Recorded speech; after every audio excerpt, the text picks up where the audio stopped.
live show here. All right, it's 9 o'clock. Woo-hoo. Thanks, guys, for joining. I'm so grateful to be here and to start episode 1 of Written Word Calligraphy Spotlight.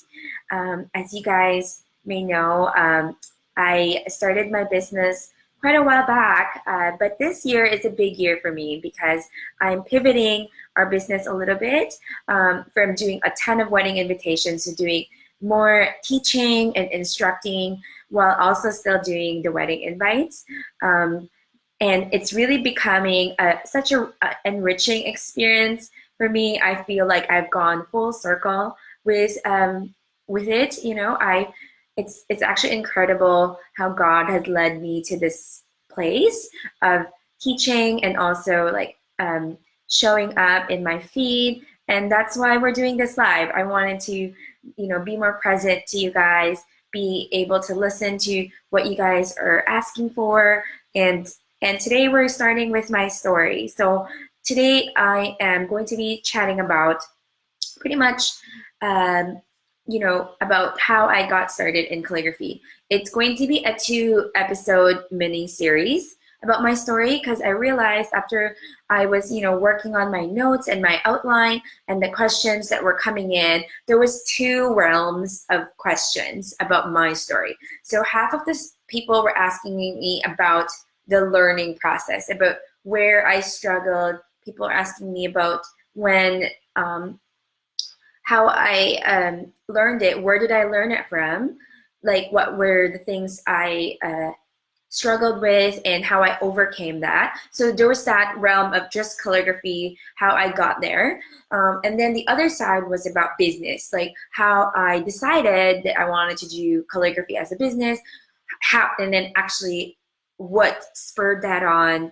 Because as some of you may know, like having a business that doing what you love can sometimes be hard as well, because there's the confidence factor, there's the money factor, there's the skill factor, there's also just like the availability of people, like all that. There's so many things to consider, and also the possibility that you may not love what you're doing anymore because it's become work, and I've definitely gone through that struggle as well. So today we're dividing it in 2. So today we're focusing on how I got started in calligraphy, and then the next session of this series, I'll be chatting more about how I got started as a business and the story behind that, like what changed that decision and what I actually did to make it into a business. So we'll talk about that another day. But today we're going to talk about how I got started. So yeah. Hi everyone. I see some more people joining. Thank you guys for joining in. Please put in your comments your questions and also where you guys are from. I would definitely try to get to them as soon as I do a little bit more talking about my story. And if, of course, you have any like follow-up questions with what I'm saying, just please let me know. I'd love to be able to answer that. So yeah, so a little bit about myself. For as long as I could possibly remember, I felt like if someone asked me what superpower I would have liked to have, a superpower I would have liked, I would have a bazillion answers. I'd be like, I would like to fly, turn back time, be super strong, do many things at once. Also stretch time, go back in time, that kind of thing. Lots of superhero powers. I'm just the epitome of the jack of all trades type of person. I very much felt for the most of my life like the 27 Dresses character, where if you guys know that movie, it's about this girl who was a bridesmaid 27 times. So I always felt like I was like the backstory of someone who's shining, like the bride. I'm always the one like behind the scenes, like making things happen. But I was only just doing it to make it, but not to excel. And so it was really hard for most of my life because I felt that while I'm decent at some things, there wasn't anything that I was really drawn to, that I felt that I could really be proud of and say that, yeah, I'm an absolute expert at this. This is like my specialty. And I'm not sure if that's just because there's that influence of growing up in Asia, where you had to choose your career fairly early and have that thought that if you chose this as your career, that this is like your end all be all. But that's just like me, you know. I love dabbling in a lot of different things. When I was really young, my parents put me through a little bit of an art school. She was just my neighbor, that was an artist. Like, she was a watercolor and oil painter. She she lived a couple of houses down our street, and I would walk over there, and she would teach me, you know, the basics of painting, and I would get started with the whole painting process, and it was amazing, and I loved it. My parents somehow thought I had some artistic skill, because somehow both my sisters didn't ever get to go to that teacher, but I really enjoyed it. And so that was like my very first like introduction to anything artistic. Like, my parents were very instrumental with that. I'm not even sure if they kind of labeled me like artistic, therefore Carla equals art lessons, because they definitely supported me with any kind of, like, you know, art form that I enjoyed doing.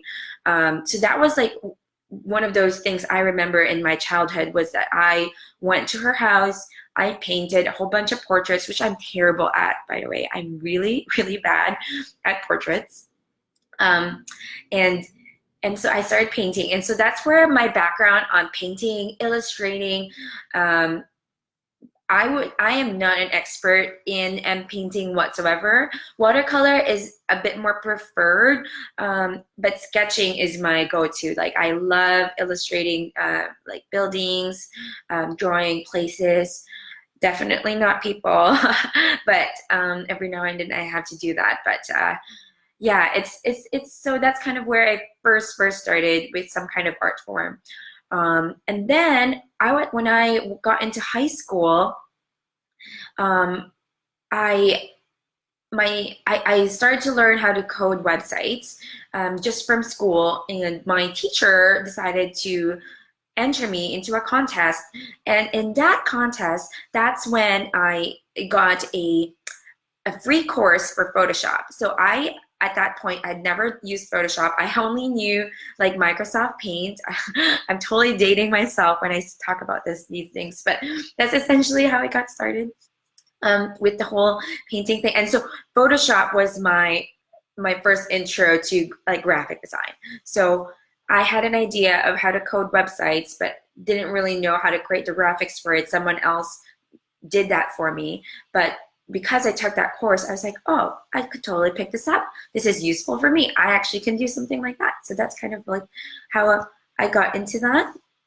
And then once I was able to kind of get the hang of Photoshop, I was in university, and I took up marketing and business in school. So every now and then we had an org meeting, posters needed to be made. And so I was assigned to do those things because I had some background in graphic design. Probably one of the few in my group. So that's why I really enjoyed doing that. But the problem was, every single time I would get the saddest photos. So I was like, what's wrong with these photos that people are sending me? So I picked up a camera and was able to actually start using and picking up photography for commercial work. Like, you know, making sure that I was the creative director, I was the photographer, and the graphic designer of my marketing campaign. That's just become me, the jack of all trades. So yeah, so I did photography for a while. After university, I moved to Canada. So I was originally from the Philippines. So I moved to Canada, and I continued my photography career.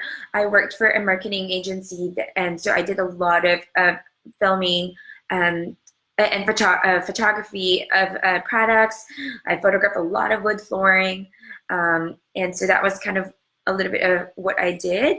I did some weddings, but it wasn't necessarily like my passion. And that's when I started to make a lot of friends here. And so one of my really good friends, Cheryl, she and I created a craft blog.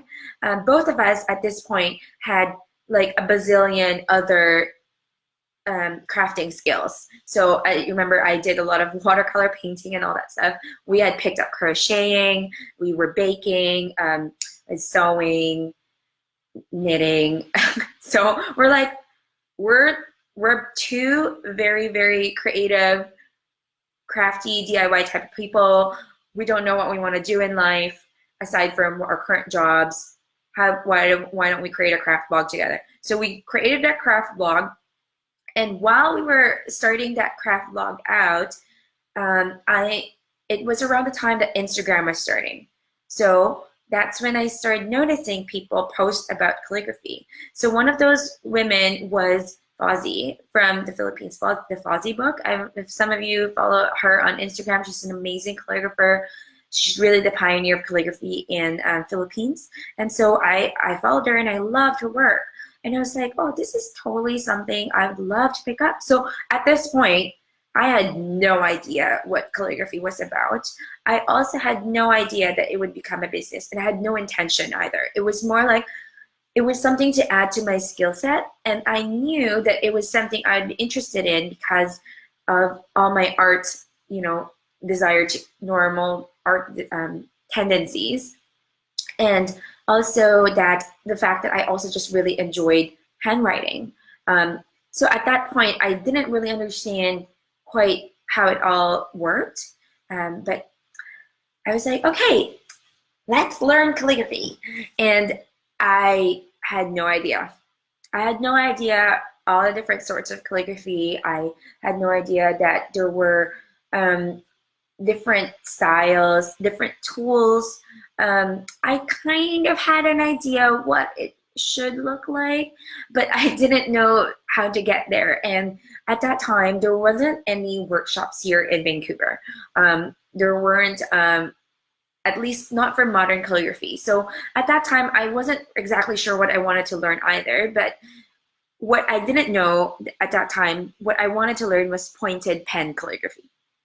I wasn't as interested in learning italics or any or Chinese calligraphy for that matter.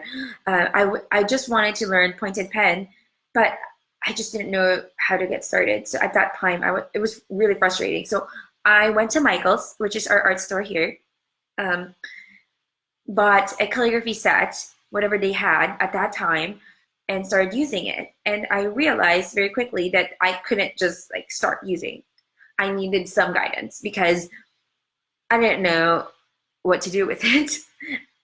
So I ended up spending at least a couple $100 on supplies that I didn't need because I just didn't know what pen to get, what nib to use. I even bought a fountain pen because I wasn't sure what I needed to do. And so at that time, it was just so daunting to me, that whole idea of it. So I wasn't sure what to use on all that stuff. So I actually ended up approaching Fozzie for some of it. I asked her, hey, I have no idea what I'm doing.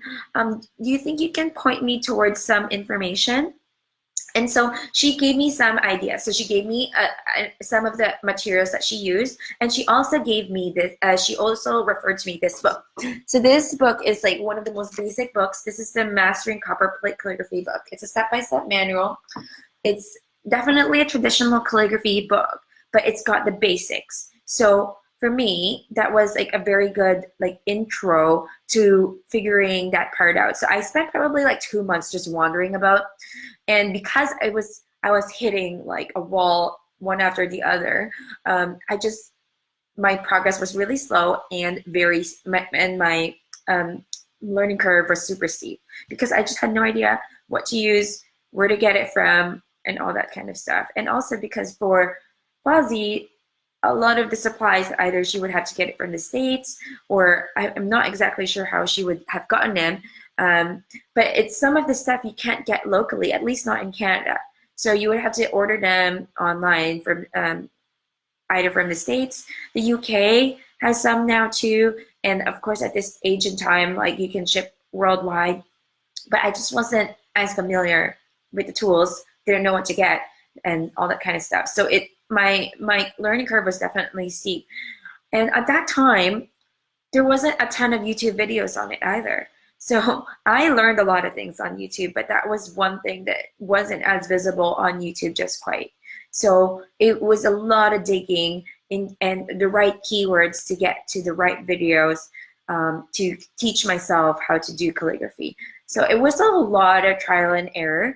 And just like everything that I've done so far in my life, because it's all self-taught, my style of teaching and learning has always been a little bit ghetto, for the lack of a better term. It's just different. Like I always have like, oh, this is my quick and dirty way to clean your nib, for example. Or this is one way that you can prepare your nibs before you need to use them. So one thing about the nibs, before you can start using them, is that you need to prepare them the very first time, or else when you start writing with them, it will bubble up like because of the coating that's on them. So I didn't know that, and I had to learn that the hard way. I thought that there's something wrong with the nib. The ink would bubble up, and I'm like, what's going on? And I had to try searching books. I was at the library looking at calligraphy books, trying to read and seeing what's wrong. I also asked other calligraphers that I could find on Instagram, asked them, hey, what's wrong with my pen? Do you think it's my pen? It's my nib? Is it me? So it's a lot of like uncertainty, a lot of asking. And that's why it took me a long time to pick it up, because there's just too many obstacles in the way. But once I actually got it, got the right pen, found a nib that I liked, figured out how to hold the pen properly, started using an oblique pen, which was really instrumental to the growth of my calligraphy. It was amazing. So I really fell in love with calligraphy in that point, because it was something that it was like a healing journey for me. It was very meaningful. And that's the reason why written word is named the way it is. Written word is a name that God gave me while I was driving, actually, because I had been writing down words from the Bible to remind myself about His Word and about the lessons I've learned. And sometimes it's just about pondering on one word. And so that's the reason why it's called written word. And I've never been too like scared of sharing that, because it's essentially a gift to me from God, like giving me this beautiful hobby that I can express myself, and also it's just therapeutic for me too, and especially at that point in time, it felt like such a blessing after many obstacles of trying to learn calligraphy and finally getting to a point where I understood how things are supposed to be, was really helpful. So yeah, and that's kind of how I initially got started. And then in terms of like the biggest struggles I found after that was definitely developing becoming consistent. So one of those things that I found was I cannot do copper plate or any traditional calligraphy of any form because of my inconsistency. And this is still actually prevalent in my writing today.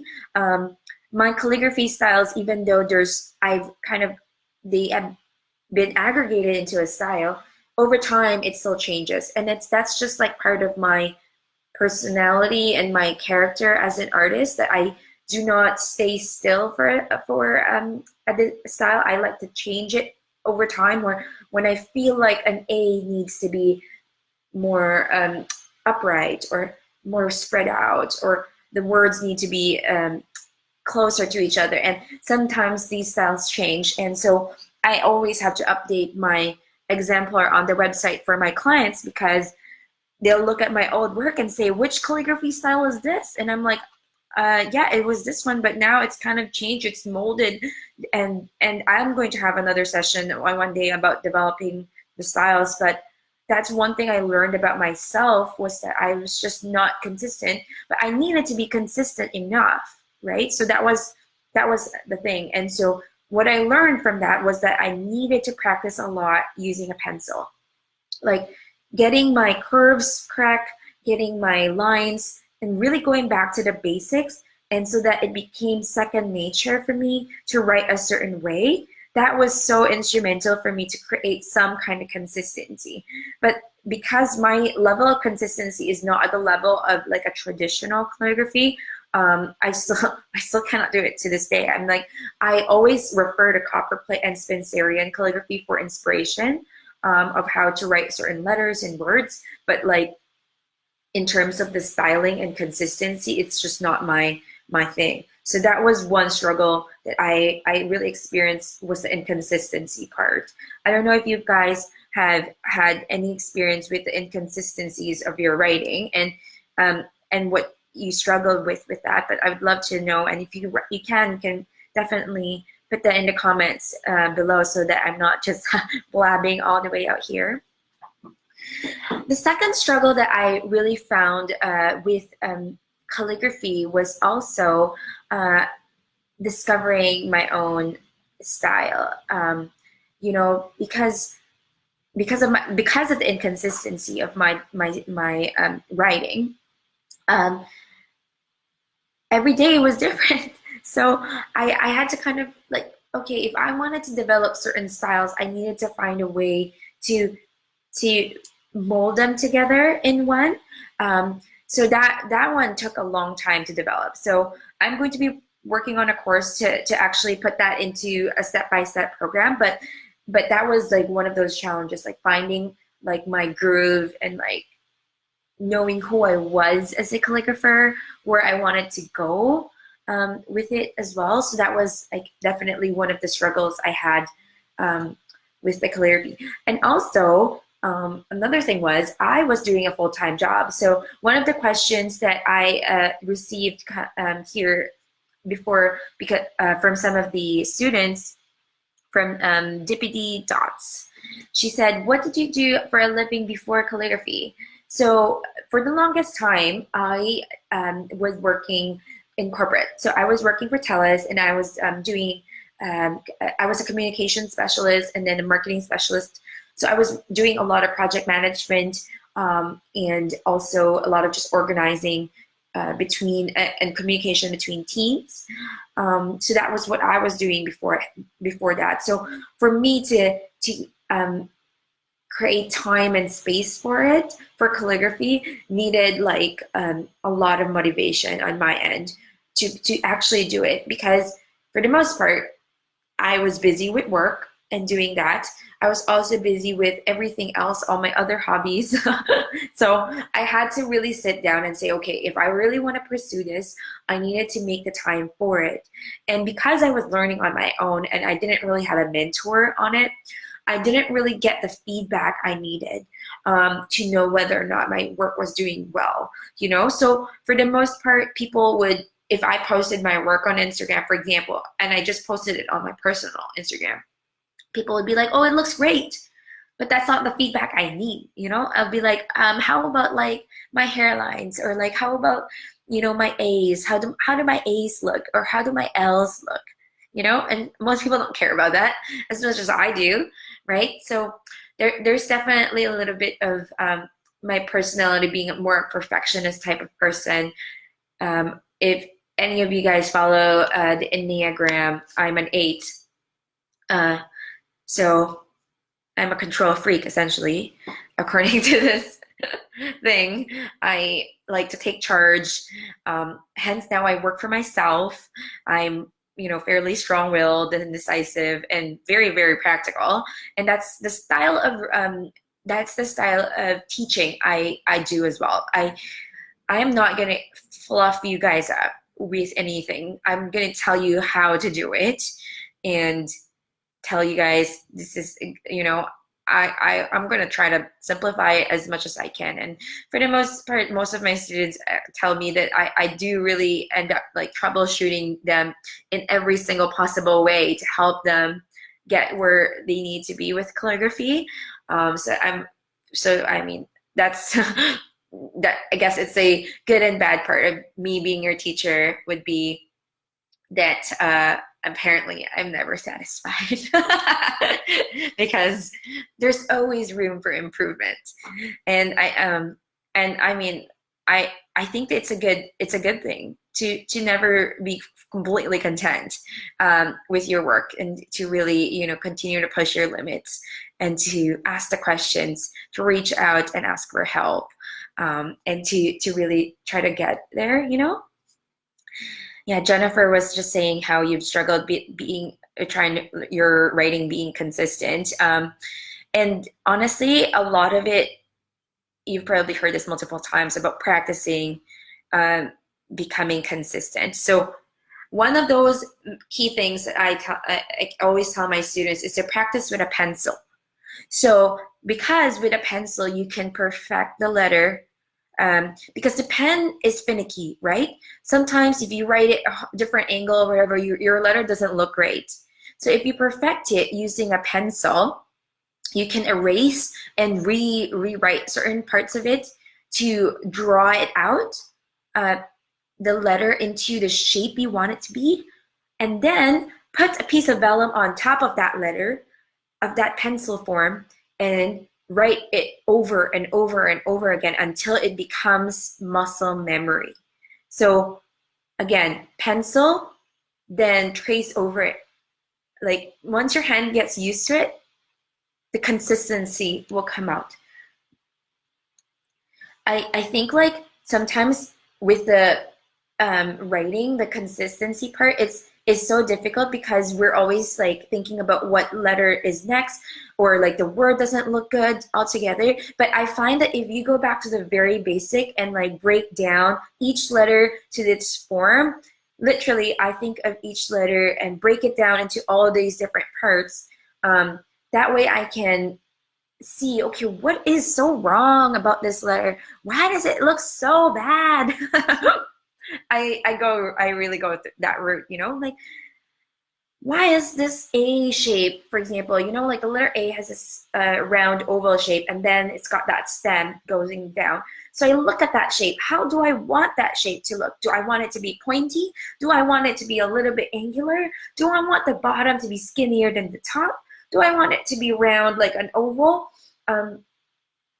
And writing it down with a pencil and perfecting how you want them to look. You can even fake it with the pencil in terms of like drawing it out, adding the deeper, the heavier strokes on it to make it look like how you would have want it to be. And then you trace over it. It's actually really easy to trace once you get the hang of it.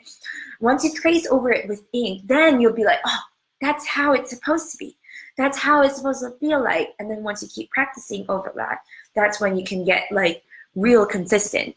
And for myself, I would say it took me about 6 months before I could say that I had a consistent writing. And that was practicing about 15 to 30 minutes every single day and being really, really critical of my own work because I didn't have that feedback from someone. So if there was one thing that I could tell you, if you wanted to do something on your own practice, would be to focus on one letter a day, one letter only, and seeing what you can do with that letter, how you want this letter to be. And even if you wrote it 100 times today, put a check mark on those letters that you really like, because those are the letters that you want to recreate, So that's a little tip for you guys for figuring out consistency.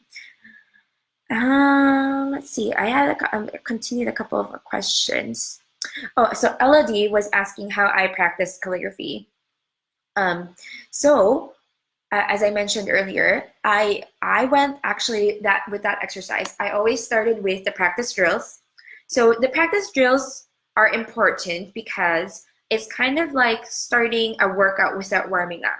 So if you don't start with your practice drills, especially when you're just starting out with calligraphy, your hand is going to be cold, and you won't be able to get writing correctly. So want to make sure that you do that. That you do some practice drills to get your hand warmed up, even if it's just 5 minutes. Just draw downstrokes, downstrokes, downstrokes, draw some upstrokes, get them all ready, do some swirls and loops, you know, do an upper loop, do a lower loop, get your hand like all primed up for writing, then go and practice. So that's how I did it. I did practice drills, and then I went through and repeated a letter over and over and over again, like until I got to a point where I actually liked a certain letter the way I'd written it, and then I continued to write even more. And that's what I always say too, for a lot of the beginners, don't focus so much about the words.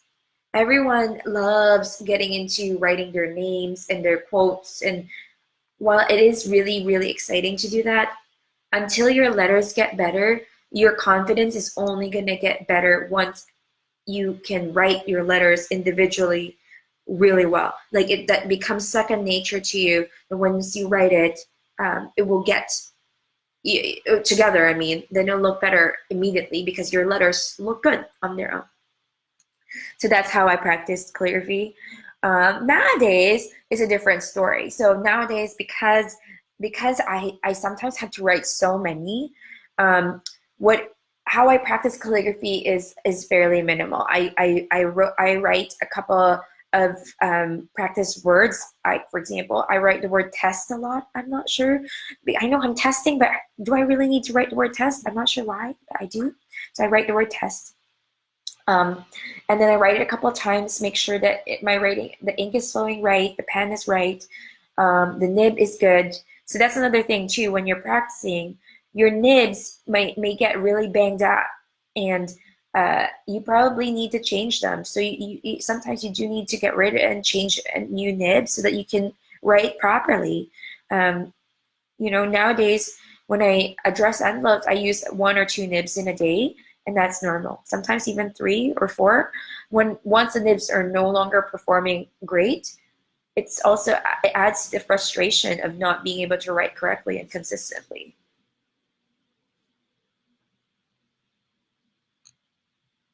Sorry, I'm just reading some of the questions here. Oh, and Karen, yes. So this was the calligraphy book earlier. So this was the one that I was saying that I started with this book. Another book that I also really recommend is this one. So this is a modern calligraphy book by Molly Suberthorpe. She was one of the first modern calligraphers, I think. And this Mastering Copperplate one, this one's from Eleanor Winters. It's a blue book. Like when you Google Mastering Copperplate calligraphy, this one is the first one that's going to pop up. And the nibs. So actually, I have a session coming up that has to do with the nibs. But like the very first nib that I absolutely fell in love with was the Hunt 101. So that one is a really scratchy nib, but because it was so readily accessible, you can even get it at Michael's. And I loved it because it was so flexible. It was so it has these really skinny lines, and at that time, I really liked a lot of variation between thin and thick lines. This was before I kind of got the hang of the style I wanted to go for. So that was like one of the game changers for me. And then in terms of the pen, it was a pen that I got from John Neal Books. Let me go grab it. 1 second.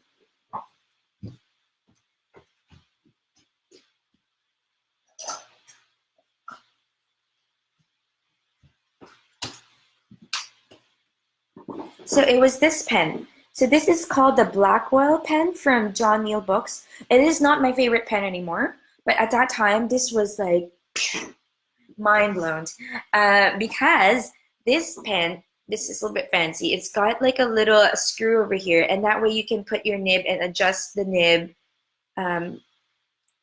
as high or as low as you would like. So that's really cool, and especially for some of the nibs that were so tiny.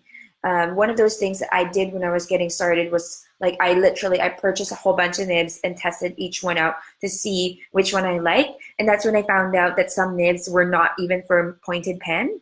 So I wasted money and I didn't know that. It's just because no one told me.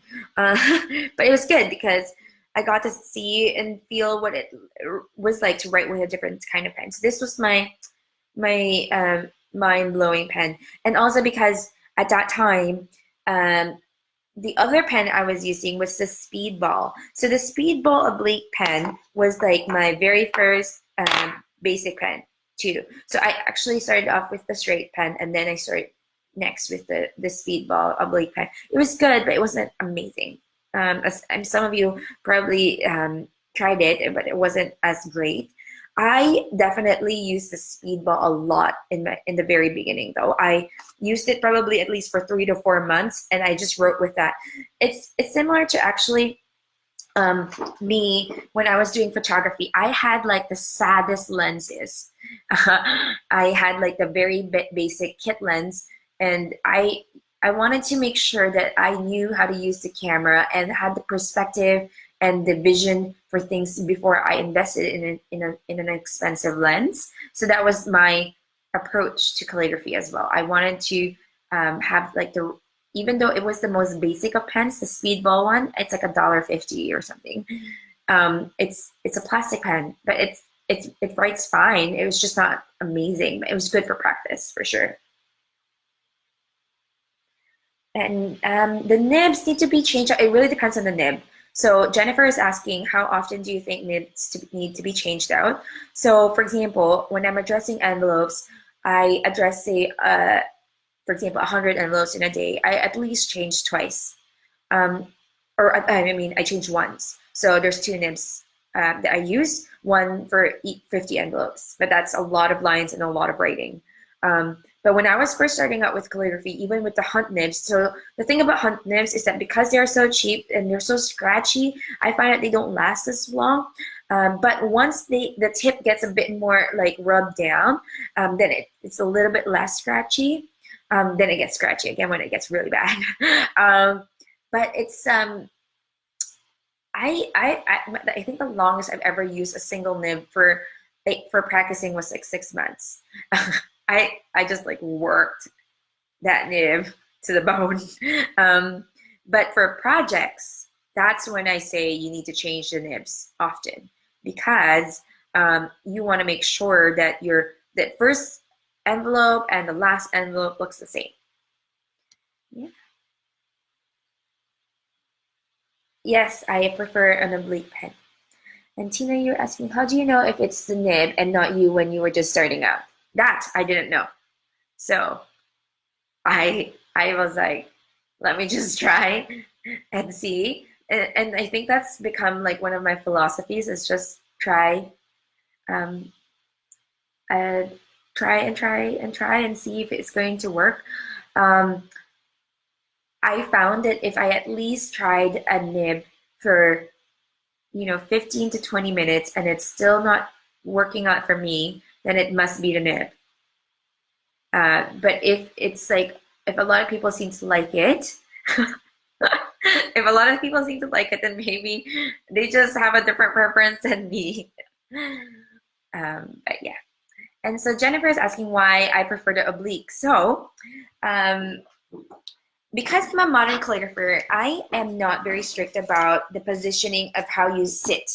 But I am quite strict on the angle of your pen. And from my experience, the oblique pen really helps put the nib at the proper slant, or at least at a decent slant. And because the nibs only work at a certain angle, like for example, you can't write like opposite, like it just won't work for the nib. The optimal way to write calligraphy with the nib um, is perfected by the oblique pen, in my opinion. Or else, if you had a straight pen, then your body would be a bit more contorted. And the tendency for you to switch back to your normal handwriting position makes it really difficult. So I find that the learning curve is like smoothed out a bit more if you are holding an oblique pen. And that actually also works for lefties. So for the longest time, I taught my classes for lefties for left-handed people that they should be using a straight pen, because that's what I'd read a long time. I tested it out with my sister, who is a left-handed person, and then I actually had 3 classes where I had more than half of the class were lefties. It was actually it was such an experience, because it was really good teaching for myself, because I can't demonstrate as well, right? Like, I cannot write in calligraphy using my left hand, but I can show them how to hold the pen. But I find that most left-handed people have a different, like, hand movement. The way they hold their pen is different. So I can't just tell them to hold the pen this way, because that's not how they hold them. But just from my experience, having the oblique really helps with the positioning of the nib, that it allows you to think less about your angle and focus on the shapes and the words coming out of it. So yeah. And Vicky's asking if I teach calligraphy in Surrey. I haven't had a workshop in Surrey, or actually, maybe I did. I think there was like 1 or 2 times that I was invited for like a private workshop, but normally I have them somewhere in Vancouver, and then people just drive in from wherever. I've driven out a couple of times to Abbotsford for some like events or stores that have wanted me to do calligraphy, so in their classes. So I've done that for sure. San was asking me, was there a point in my progress in the beginning where I was frustrated with the outcome of my calligraphy?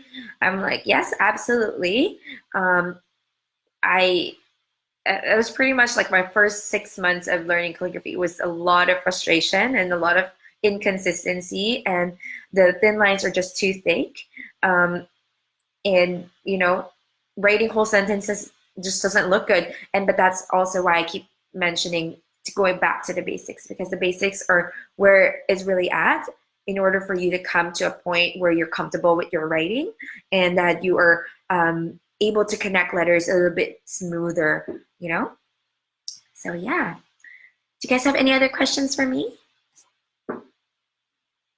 Oh wait, Anne had a question. Was it hard to start your own business? Any advice? So I'm going to actually be talking about this more in my next episode on my story, because it's a lot of stuff. But I would say the beginning of any business is hard, because there's just too many things in my head, that even though I would say I'm fairly driven as a person, there's too many obstacles. But the good thing is that with regard to a hobby becoming into a business, is that it can always stay your hobby. Like, unless you're serious about it becoming your full-time job, that's a different question, right? That it's okay to earn some money on the side for calligraphy, and that's how I started. I started off doing it as a side business, earning some dollars here and there, and it was only, I think, about the 3rd month that in the side business, that I was like, okay, I want to put some more effort in this, and that I wanted to really develop this into a career. But I had not planned on it becoming a full-time business. I had not planned it. It was a different story. It wasn't in my game plan. It was until God told me that it was not his plan. That's when I started to get, well, okay, maybe I'll consider doing this full time. I think it was because growing up in Asia, there's a lot of emphasis on becoming your own business owner, or having a safe job, and being an artist is not good enough. There's a lot of those lies that hover around you. That's actually one of the reasons why I took up business instead of art in university, because one of the things that my dad told me when I was trying to pick my career was that, do you want to be the work and not have zero control of your life and be just an employee for the rest of your life, or do you want to be the manager of that team? And I'm like, Yeah, that was my face. But for the most part, though, most of my life I was also very entrepreneurial. I enjoyed having control and having business, having a bit good business sense. But then I just didn't know where I'd like to be in that. So whether I wanted to become an artist or as a business owner, or now that I am both, right? So it's definitely different. It's still like a foreign concept to my parents, but it's definitely something that they are absolutely supportive of and are proud to see that that's what I'm doing now, you know? But yeah. And Karen was asking if I was already married when I started my business. No. So I started my business in, I'd like to say 2012. 2012. Yeah. That's what I started my business in 2012 and I got married in 2014. So it was actually really funny because a lot of my students come into my class because they are getting married. And so they wanted to do something for their wedding. And I was like, oh my goodness, I'm going to be like my worst client ever and not be able to pick what I want and like all that stuff. So yeah, that was what that was my answer to your question, Karen. Yes, guys, I've been talking for so long. Do you guys have any more questions for me? I'm so glad, by the way, that you guys really joined in and, you know, had so much conversation. I hope you guys enjoyed listening to my story, and I hope it didn't bore you guys out listening to all of this, and probably laughed a little bit about my history. Let me look if I have a couple more questions from the people who posted on my website. I mean, on the Facebook post. Oh, San Amans was also asking, now that I have my calligraphy font, am I still doing calligraphy by hand? And yes, absolutely. So the thing about the calligraphy font, I worked with that with the Rare Bird Fonts people. So they were amazing and I still love working with them. But the thing is about creating a modern calligraphy font, it's so difficult because I have a bazillion rules. So the thing about creating fonts is that you obviously need to write it first, and then the font people, which is the Rare Bird Fonts company, they code it to make it into a font. So they can create rules so that, for example, the way I write letter L's, two letter L's next to each other, one L is slightly bigger than the other. So I can create a certain rule like that.